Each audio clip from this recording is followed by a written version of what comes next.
Hello, ladies and gentlemen. Good morning, good afternoon, or good night, or whatever ungodly hour you find yourself listening. We are the Bards Against Humanity, here to strum your lute and absolutely wreck your ear holes. So prepare for a podcast that's going to hit harder than a nat one in bed, because we're coming in your rooms. That's right, it's your boy Leo. Ho ho ho ho ho! It's Santa, but I'm not Santa. It's Leo, and of course, the fantastic intro is done by our fuckable Dan. That's what you're going with? That's the F I landed on. So that's yep. That's what you're going with?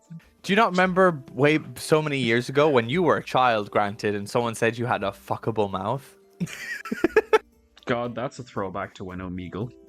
Oh, Omegle, man. Omegle went crazy. And I want to say we would have been like 14. we were children. I hope that man has been arrested. But when it happened, God, was it the funniest fucking thing. And the scariest. Yeah, because I think all I did was just flip them off and then click next.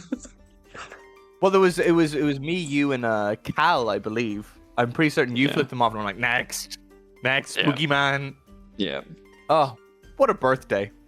What a birthday. And today, we are talking about the Paladin base class. Yes, this time, we get to hear Dan's beautiful voice. Don't even get me started. Yeah, you hear that? That's the sound of regret and despair. Though, I must say, we're up to, this will be episode 31, I believe. So it's really not that bad. It's the first time it's happened to us, so. Yep. It's not. 31 happen episodes. Again. Yeah, 31 episodes is pretty good, in my opinion. What do I know?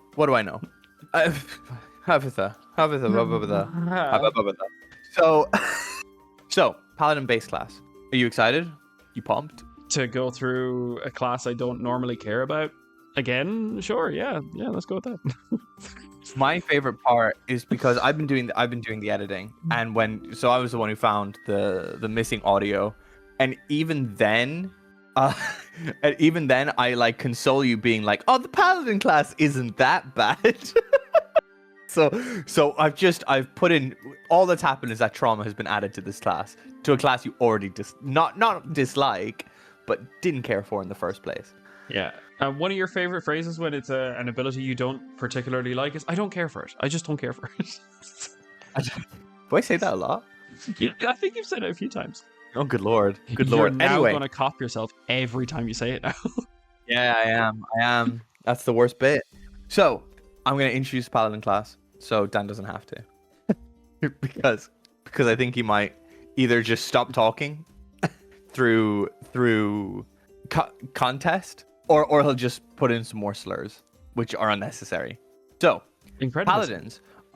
Yeah, I feel like I'm not incorrect there.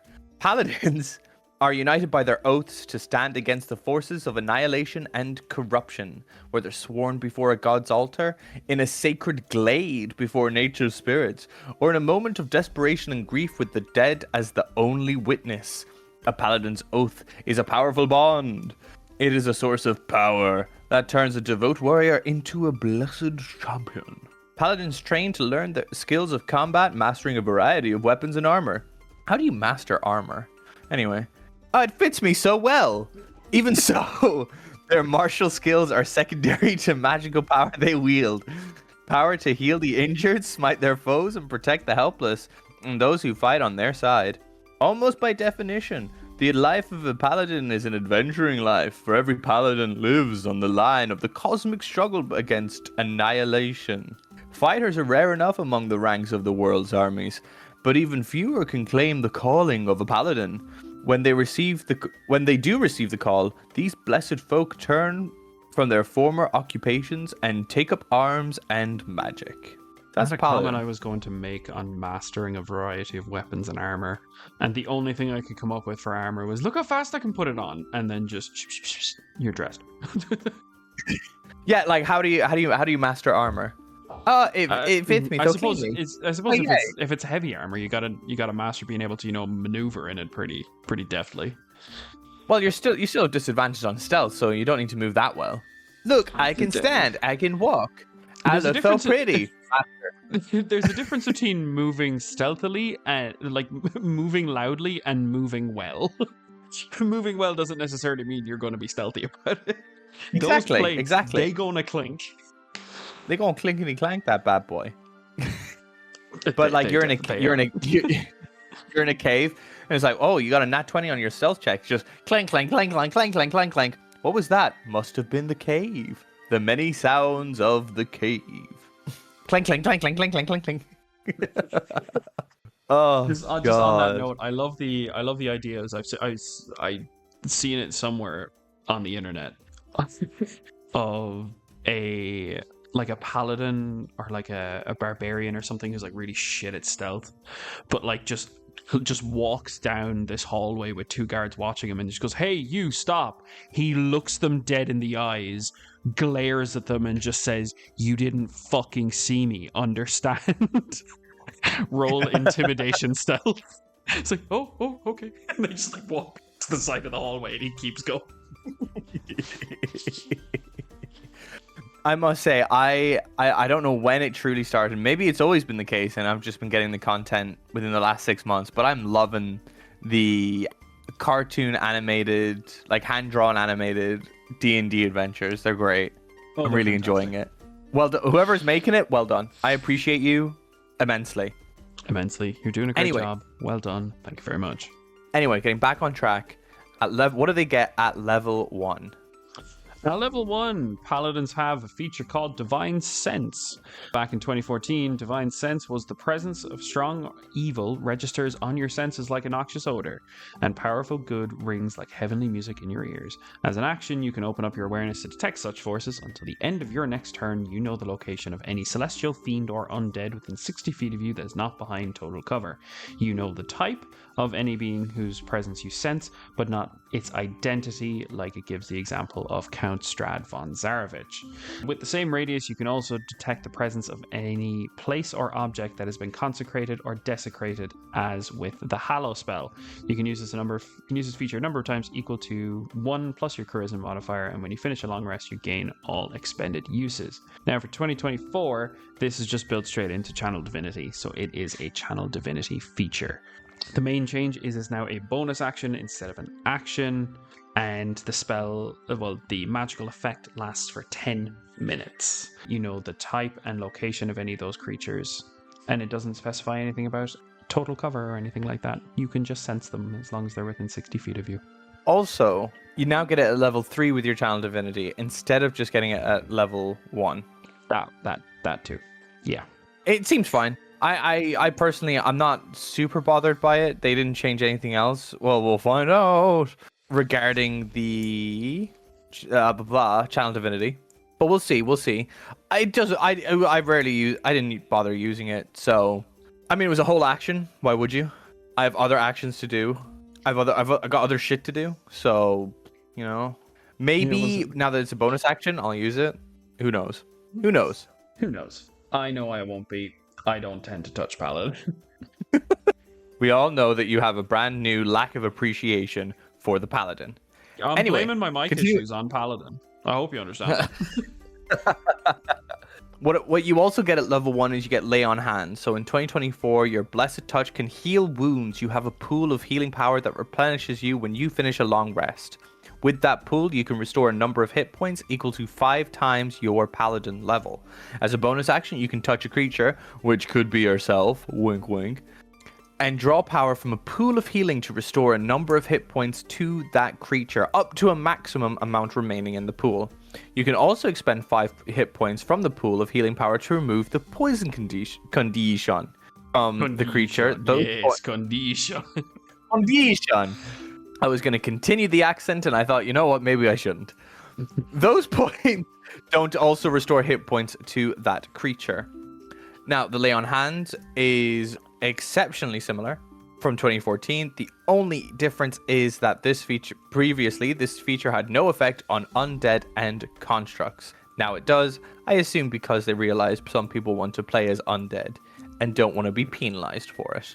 Yeah, and the other change is it's a bonus action, so it's easier to use during combat and still be able to do your other shit. That is very true. So an improvement all around. Good job. Improvement all around. It just got a straight buff, really. Really did. So what else do they get at level 1? They get so much stuff at level 1. They do. Nowadays, they now get spellcasting at level 1 instead of at level 2 like they used to. So paladins, as with before, they're still prepared spellcasters. Charisma is their spellcasting ability for their spells. Yeah, the one thing here it mentions is you can, whenever you finish a long rest, you can only replace one spell on your spell list with another paladin spell for which you have spell slots, unlike druids or clerics who can just change them on a whim. Completely. All of them if they really wanted to on a long rest. Paladins can change out one of them. Well, they used to be able to do all of them back in 2014. But now on a long rest, they can only change out one. Which still, that's fine. Now granted, I multi-classed in Paladin. I didn't main class in Paladin. There was never a time when, if something wasn't working, you'd kind of only change one at a time. Maybe we long rest quite a bit in our sessions. You as a DM, maybe we long rest quite a bit. I never felt like that would be a problem. I can understand maybe if you're doing a big, massive dungeon crawl and that's not your whole campaign, but that, you're there for a month and you have maybe one or two long rests. That's technically a way of running D&D. I'd just be shocked if it was. It's not the way that we play D&D. So I don't think that's a massive problem. Personally. There was just, if they were prepared casters before, could change out all their spell list. I don't see why they needed to specify that they can only do it once. It just seems unnecessary to say, fuck you. Fair. You don't get as many spell changes as you want. Well, yeah, it's obviously a downgrade. I can't stress that enough. But I don't think it's as bad as it could be. Well, yeah, it could be worse. Could be worse, but it's just... It's unnecessary. It's shot in the foot. It's unnecessary for no fucking reason. Dan, it's okay. We know we're learning together how much you dislike this class. We're learning together. I'm gonna be fair in its rating. I just don't care for it. So are we doing good cop, bad cop on a class? I think so. Usually it's both good cops, both bad cops. I mean, look at Circle of the Sea. We went fucking bad cop on that. Ayo. It should have been better. It just when you have so much dog shit you have to shovel through, you're gonna complain about it. Oh yeah, without a doubt. Without a doubt. I am delighted for our little plug-in for Circle of the Sea. And you know what? I'm gonna take this time in this part of the recording to please subscribe to the channel. We'd love it and appreciate it. That would be great. Please. Please. Please. Please. Please. Please. Anyway, you also get a level 1 weapon mastery, which is a new thing that they're bringing into 2024. Your training allows you to use the mastery properties of 2 kinds of weapons of your choice, which you have proficiency with, such as long swords or javelins. Whenever you finish a long rest, you can change the kinds of weapon you choose. For example, using the mastery properties of a halberd and flails. Were you about to put an SH sound in rest? Rest? Oh, you got a rash. You fucking Kerry man, boy. You fucking Kerry man. Hey, we don't have enough subscribers to exclude Kerry. If anyone is from Kerry, I sincerely apologize. Oh, if you're not from Kerry, then go fucking nuts. Serious temptation to just go, I'm not. No, I love Kerry, but it's just just a meme at this point. Rest from Kerry. Oh. It's a brand new thing, and it brings interesting properties. It makes level 1 look super stacked. Dan, what do you get at next level? What do you get at next level? Cool. Next level, you can get a fighting styles. You can choose a fighting style feat of your choice. Instead of choosing one of those feats, you can choose from the option below. So you can choose Blessed Warrior if you don't want to go for the usual fighting styles. Like, for example, we have blind fighting, defense, dueling, great weapon fighting, interception, protection, the usual suspects. You can choose Blessed Warrior, which is where you learn 2 cleric cantrips. Cantrip. Are you from Kerry? Cantrips. I've never been to Kerry. Cantrips. You clearly haven't. You learn 2 cleric cantrips of your choice. Chosen cantrips count as paladin spells for you, and charisma is your spellcasting ability for them. Whenever you gain a paladin level, you can replace one of these with another cleric cantrip. So, yeah, usual shebang. Nothing has changed there really, except they put Blessed Warrior out of the fighting style options for some reason and singled it out. Like, there's no need. Yes. Well, do you know what? I'm nearly tempted for you to go with the with getting rid of doing the Divine Smite, because that's like the worst downgrade. It's technically next, but God, I'm tempted for you to go through it. Anyway, I can do it, and I'll explain my grievances. I'm sure you will after I explain it. So, Divine Smite has changed as you know it. It's gone.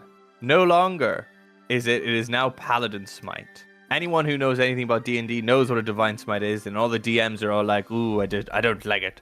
Well, don't worry, it's changed. Now, Divine Smite is considered a spell, and that you always have the Divine Smite spell prepared.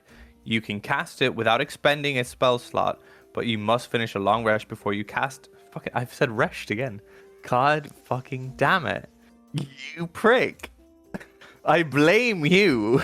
I don't blame the Paladin class, I blame you. No, it's Paladin, man. It's caused way too many issues already. But you must finish a long rest before you cast it again this way. So the reason this is a big fucking no-no, the Divine Smite spell is still technically exactly, it's very much just described what a Divine Smite was. The issue is you can, with a spell, you can only cast one per turn. Yeah. So no more multi-classing. Get that second lot of Divine Smite. That's gone. Yep, the only the only what could be considered a buff to Divine Smite in that regard was they removed the damage cap, so you can 9th level Divine Smite and have upcasted damage for 9th level because you get an extra D8 for every spell slot level above 1. So it starts at 2d8, so you can go up to 11d8 if you really fucking want to waste your one and only 9th level spell slot on Divine Smite for the memes. I would. I get it. I know you would. 2 levels into Paladin as a Blade Singer Wizard 18, just a 9th level Divine Smite during your Blade Song. Worth it. God, that was worth it. And also, you can actually get one of the Divine Smites for free, but that's after a long rest. So there are a couple of buffs, but you have to be going on a proper trail with your D&D party for it to really be interesting. If you're only going up to level 10 to 12, this is awful. Yeah. They got rid of they shot the Nova Cannon in the foot. Made it take an arrow to the knee. Come on, buddy, it was right there. Yes, it was. But that joke would work better with the Ranger class. It's true, but I don't think we did we make it with the Ranger class? Potentially. Potentially. God only knows. I don't think we did. Oh, well, God only knows what happened yesterday, let alone a couple weeks ago. So, anyway, Dan, what do you get at level 3? Level 3, you can now choose your subclass. Hooray! So, the new subclasses that they have available are Oath of Devotion, Oath of Glory, Oath of Ancients, the entirely new Oath of the Noble Genies, and Oath of Vengeance. Devotion, Glory, Ancients, and Vengeance have made a return, as I said, with Noble Genies being the new entirely never before seen subclass, which we will cover in the next couple of weeks. Shortly. Hurrah. I'm excited to see if Paladins get some sort of access to Wish in the Noble Genie subclass, but would they give them something that strong? I'd like to hope, because obviously they do for Paladin subclasses, it goes like 3, 7, 15, 20. Surely that's your level 20. Like what's At least as part of your thing is like, oh yeah, your bond with the genie's magic has grown so fucking awesome that they grant you 1 wish per long rest. That's right. Rub that lamp, boy. Yeah, it's very noble of you. Oh. Something tells me, Leo, that you're either really repressed or just horny. Or hey, you know what? I don't think I've seen the proper Aladdin with Robin Williams. I don't think I've seen it all the way through. Right, you went straight from Leo, you could potentially be sexually repressed or horny, and you made the connection immediately to Aladdin. Well, you said you know what? Fuck off. All right, that's the I'll end see of the episode, folks. I'll see you in the YouTube shorts, dickhead. Oh Lord. I will just mention I was about to say no longer have divine health. So back in 2014, at 3rd level, the divine magic flowing through you makes you immune to disease. Now you're still you're not immune to disease. Disease can still get you. Yeah. I'm gonna get you. I'm gonna get you. Yep. And that's a very quick one. I'm not gonna count that. It's like it doesn't have a lollipop. Your turn. At level 3, they also get their channel divinity. So you can channel divine energy directly from the outer planes, using it to fuel magical effects. You start with one such effect, Divine Sense, which we mentioned earlier. Other Paladin features give additional channel divinity options. Each time you use this class's channel divinity, you choose which effect from this class to create. You can use this class's channel divinity twice. You regain one of its expended uses when you finish a short rest, and you regain all after a long rest. And you'll get an additional one, so a 3rd one, at level 11. Paladin level 11. If a channel divinity effect requires a saving throw, the DC equals the spell save DC from the spell's spell casting feature. Hey! So, it now... blah, blah, blah. You now, I believe, back in 2014, you only got 2 channel divinities. But now you get 3. Yes. Don't know why I said it so bizarrely. Or so nervously. So nervously, yeah. They had less. You got this, buddy. They didn't have as many opportunities to cast their channel divinity because they had lesser uses. I was like, they.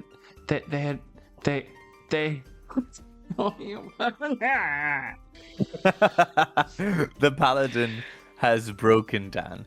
Mm-hmm. I'm excited. I'm excited for our next class. I'll be honest with you. What are we doing? No one knows. I have no idea. I have no idea what we're doing, but I'm excited for it.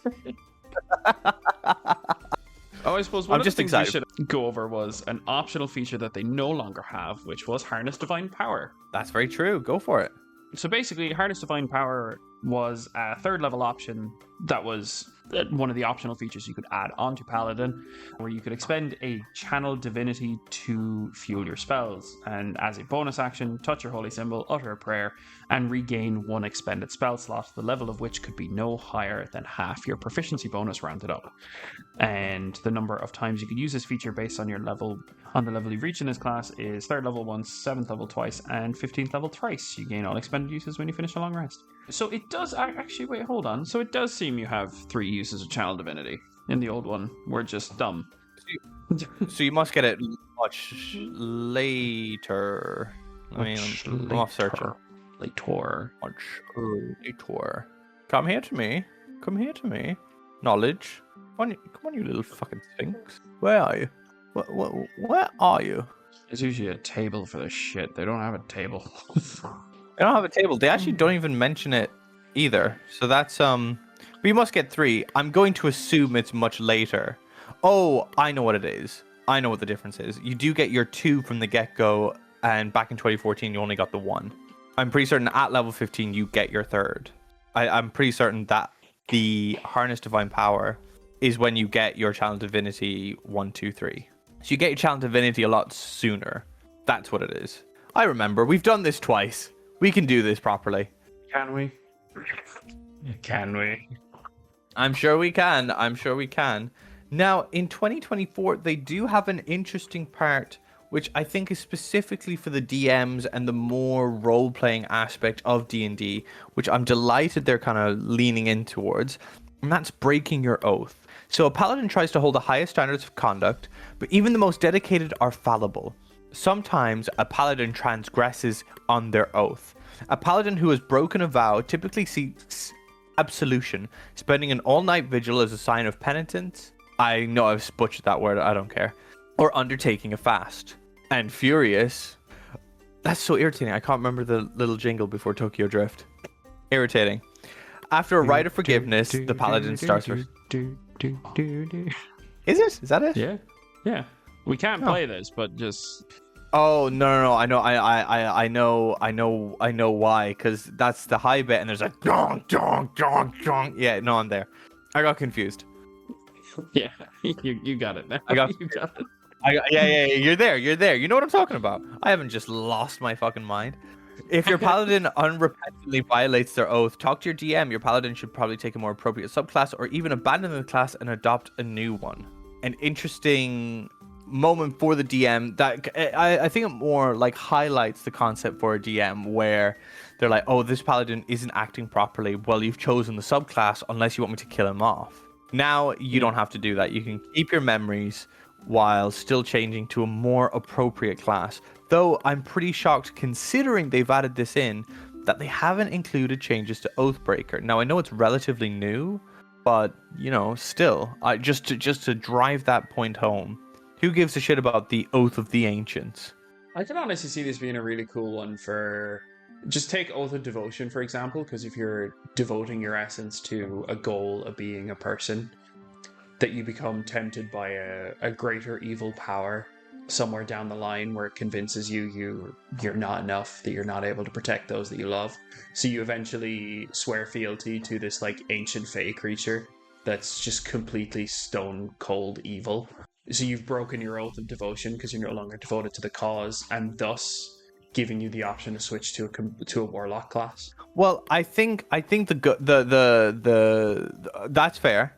I think probably even the better example where you stay in within Paladin is you have your oath of devotion to fucking Gregory, the king, and Gregory dies, and now you have an oath of vengeance. The Oath of Vengeance, it wouldn't immediately switch to Oath of Vengeance, though. It would be more so that you could start role-playing your character, going completely mad and seeking revenge for the death of the king, and then and then swearing an Oath of Vengeance. Yeah, down absolutely. The line. Kind of like if you've seen The Legend of Vox Machina, Percy's story is a perfect one to go from devotion to vengeance. Percy, which one is Percy? I binged this in like a weekend. Lord Percival Frederick von Musselstein de Rollo. Oh yeah. Rollo. Yeah. Yeah, and his whole. Is he supposed to be a paladin? Probably. No, he's not. He's not a paladin. He's a gunslinger. But I'm saying that type of story aligns itself very well to switching your oath. Yeah, absolutely. So what else do they get, Dan, in this paladin class that you hate so much? Cool, so I'll do two at once. We have 4th level, you gain your ASI or your feat. You also gain this feature again at paladin level 8, 12, and 16. And at 5th level, you have extra attacks, so you can attack twice instead of once. Who doesn't love being able to bonk something twice with a goddamn warhammer? Yeah. But only Divine Smite that once, you silly prick. Assholes. Yeah, fucking... Not that I care about this class, but still, assholes for nerfing Divine Smite. What also you get at level 5 for the Paladin is Faithful Steed. This is new. It's not in 2014. You can call in the aid of an otherworldly steed. You always have the Find Steed spell prepared. You can also cast this once without expending a spell slot, and you regain your ability to do so when you finish a long rest. That's nice. That's nice. You know what? I'll do level. Is a really cool spell. Yeah, and you probably name it, and everyone starts to fall in love with it, and that's when the DM kills it. You know, it's got legs, literally. You're conjuring a spirit, essentially. It's not like you just whistle and this actual horse appears from somewhere. That's exactly what I thought it was. It's Find Steed. It's not. It's not like Gandalf's trusty steed in fucking Lord of the Rings. Think of it like you're actually summoning a creature. So just like a different version of Find Familiar. Like your familiar might die, but your familiar is always going to be your familiar. Like you could have Gary the fucking tumbling imp monkey, and he dies because you cast like your Find Familiar spell. You know, just some enemy just fucking killed it. But Gary's not dead. You are rocking my worldview, Dragon Daddy. I'm trying to bridge this into the quotes list. I just thought you'd appreciate it. What you also get, at level 6, you get your Aura of Protection. So starting at level 6, whenever you or a friendly creature within 10 feet of you must make a saving throw, the creature gains a bonus to the saving throw equal to your Charisma modifier with a minimum bonus of +1. You must be conscious to grant this bonus. At 18th level, the range of the aura increases to 30 feet. That's what it was in 2014, sorry. Now, 2024, you radiate... It's the same level, same name. You radiate a protective, unseeable aura in a 10-foot emanation that originates from you. The aura is inactive while you have the incapacitated condition. You and your allies in your aura gain a bonus to your saving throws, to your charisma modifier +1. If another paladin is present, a creature can benefit from only one aura of protection at the same time, which I find is a hilarious thing to say, because did people just we're awesome? Stay safe with us. There's 3 paladins. You have a +12 to all saving throws. Stay here. Yeah, because of players like our party who will and do quite often min-max and will try and take advantage of rules loopholes. I know. I don't take advantage. He does. But it's okay, I got him back. I royally creeped him out in D&D last night. Yeah, you did. Yeah, you did. I just disliked it, alright? I think it's fine. I think that's a fine thing to dislike. Yeah, it's just you've creeped out Leo when in the space of about 20 minutes I got him to say, "Oh, Dan, I really don't like that." I'd say at least 3 times. He just kept going on and they blinked, but not a normal blink. They each eye blinked individually. I was just fuck off. There's just something about making them see a place of just rainbows, bright colors, like unicorns and butterflies, and then having all of the locals not match the vibe that just really puts like an uncanny valley thing on it. It reminds me of a game that was really highly touted. Touted? Fucking, I'm running with it. And it was literally, it was about a neighborhood where you would take... I think it was like it was very Matrix. You take your pills every day, but if you stop taking your pills, we happy few, yeah. I've never played it though, but the advert, like the trailers, looked unreal. Yeah, the gameplay was apparently shit though. Oh, that's a real shame. Yeah, the trailers hyped it up to be something it really fucking wasn't. Well, even if it was like, I don't know, 50%, I would have taken it. Anyway, that's what do you get next, Dick? What do you get next? Oh yeah, just another thing on the aura of protection that does still increase to 30 feet in the 2024 revamp of the class. It just doesn't state it. Find out later. Yes, but I've already mentioned it now, so it just saves us a job. It still increases to 30 feet at 18. Yeah, still. Level 9, I'm almost sure it was a never before seen feature, but I also could be thinking it's also part of like a subclass that they've just made as part of a main class. You have the level 9 feature in 2024 as called Abjure Foes. So as a magic action, you can expend 1 use of this class's channel divinity to overwhelm foes with awe. As you present your holy symbol or magic weapon, like He-Man, you too can say, "I have the power." You can target a number of creatures equal to your charisma modifier that you can see within 60 feet of yourself, and each target must succeed on a wisdom saving throw or have the frightened condition for a minute or until it takes any damage. While frightened in this way, a target can only do one of the following on its turns: move, take an action, or take a bonus action. Pretty good ability if you want to play and lean into the support aspect of a paladin, because a paladin can be a really good support tank. And this is basically just the MMORPG like crowd control abilities right there. Yeah, and it's a pretty good one. Originally, I believe it was an Oath of Vengeance for 2014. I think I don't mind it as a built-in ability for the paladin, and I think it's good. It's good. It's a good ability. Holy shit, you're right. It is indeed Oath of Vengeance. Pow pow, motherfucker! I got knowledge, bro. It's the first time I've done that. We're over 30 episodes in. It's the first time. It's the first time. Although Abjure Enemy from the old one did get a serious buff. So it was once again similar. As an action, present your holy symbol, use your channel divinity, choose 1 creature within 60 feet of you that you can see.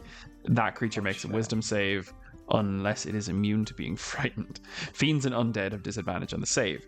On a failed save, the creature is frightened for 1 minute or until it takes any damage, and while frightened, the creature's speed is 0 and can't benefit from any bonuses to speed. On successful save, the creature's speed is halved for 1 minute or until the creature takes any damage. So that is quite a different ability, though. Obviously, it's got the same framework, but it does deviate massively. It does. But the new one is better.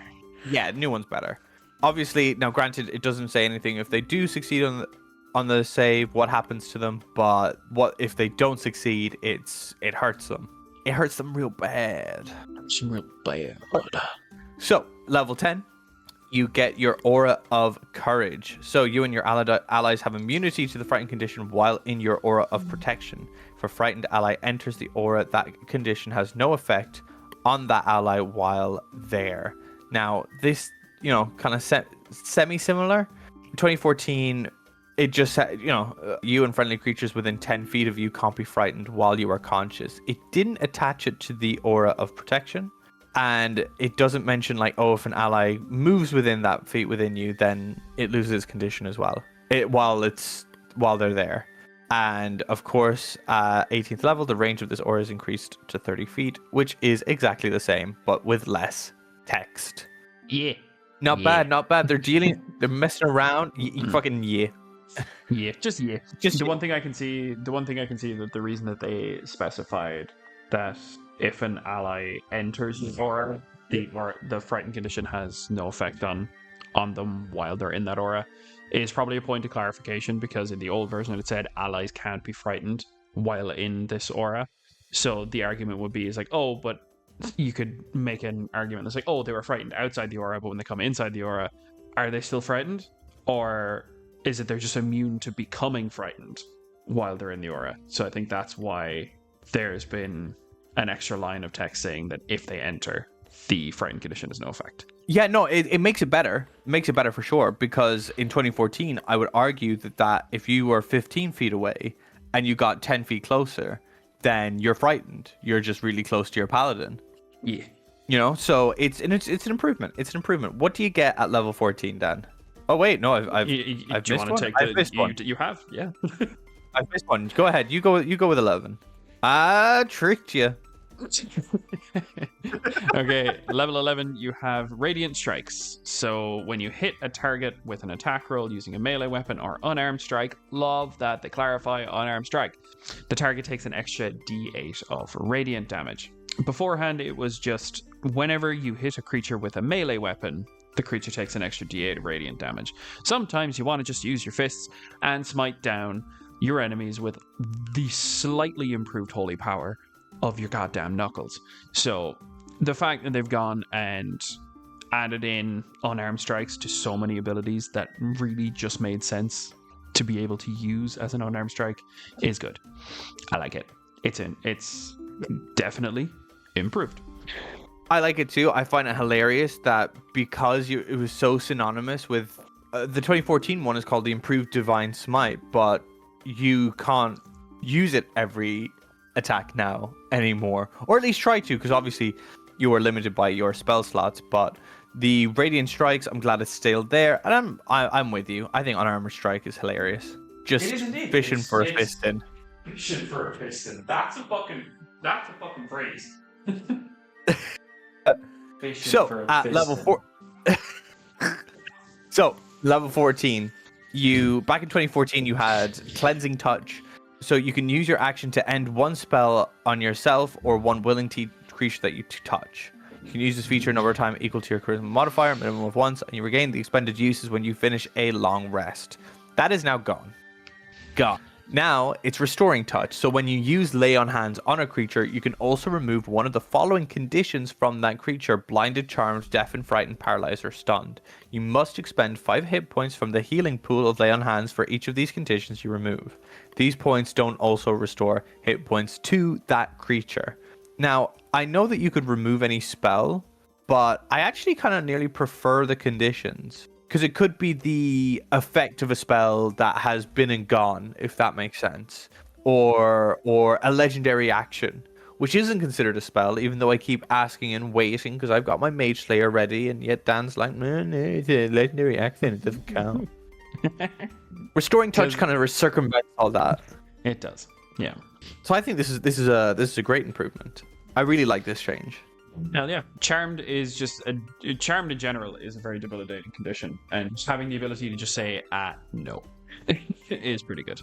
So is Paralyzed, in my opinion. There's quite a few of these which are way more irritating than you want them to be. And therefore, like, actually, funny enough, in our session, if we had the ability to get rid of the frightened condition, that would have been super handy. And at this stage, 5 hit points may sound like a lot, but you're level 14. You get 5 hit points, you've got 5 in your pool for every level that you are. So what is that? That's 70 hit points. That's enough. That's enough to touch people. Quite substantial. It's quite a substantial touching. So I like it. And then I'm about to say I'll go. And obviously, of course, at level 18 they get their aura expansion. What do they now get at level 19? Dan? Level 19, epic boon. We love them. Epic boon. Epic boon. Epic We love boon. Increasing an ability score by 1 up to a maximum of 30. Always good. Getting some extra cool benefits on top of that. Also very good. Yeah, no, I'm excited. We haven't hit level 19 yet since the epic boons have been a thing, and I'm excited. I think we had one like kind of battle royale Coliseum fight sequence thing where we were all level 20. So we've used it for like an hour. And I want to use it for more than an hour. So yeah. We'll see. I'm excited. I'm probably going to be very nervous about the choice of epic boon and envy someone else's. That's what happened to me last time. So we'll see. Yeah. I'm excited. I think the Divine Smite change is obviously the biggest one that everyone's going to be throwing their bitch fit about. And I get it on there. They get a lot of stuff from the main class. It's quite a beefy main class. So I think before it was, I think it's like a 6 out of 10, maybe a 7. I'm not blown away, but this is a very handy support tank class. So 7. I'm gonna do 7 out of 10, even though we've had to record it twice. Yeah, I'm kind of there with you. The spells you get access to as Paladin, for example, being the likes of like Bless or Heroism. Bless, of course, being an absolutely incredible support spell, and being on your kind of like tank character, kind of makes more sense than say on something that might necessarily have the highest constitution or something you might prioritize constitution on much. Even though they don't have proficiency saving throws in constitution, you can easily get it if you decide to give up one of your feats for it, or not give up one of your ASIs for it. I'm inclined to say 6. It is a above average class, or above the average of being 5. They have access to a lot. The Divine Smite kind of hurt, but I understand. I still don't understand why. It seemed like an unnecessary change. They got a few buffs around the board. They got a pretty significant nerf and change into the way Paladin actually functioned for years. That being hit him fucking hard. So I'm going to say 6. And that is not at all influenced by the fact that this is the second time I've given this rating. And the last time I also gave a 6. We think, who knows? But I think, dear listeners, that brings us to the end of another session where the dice are hard, the jokes are harder, and our standards are at an all-time low. If you enjoyed this chaos, be sure to like and subscribe. But if not, at least we finished, even if you didn't. Goodbye. Glory, glory, what a hell of a way to say goodbye.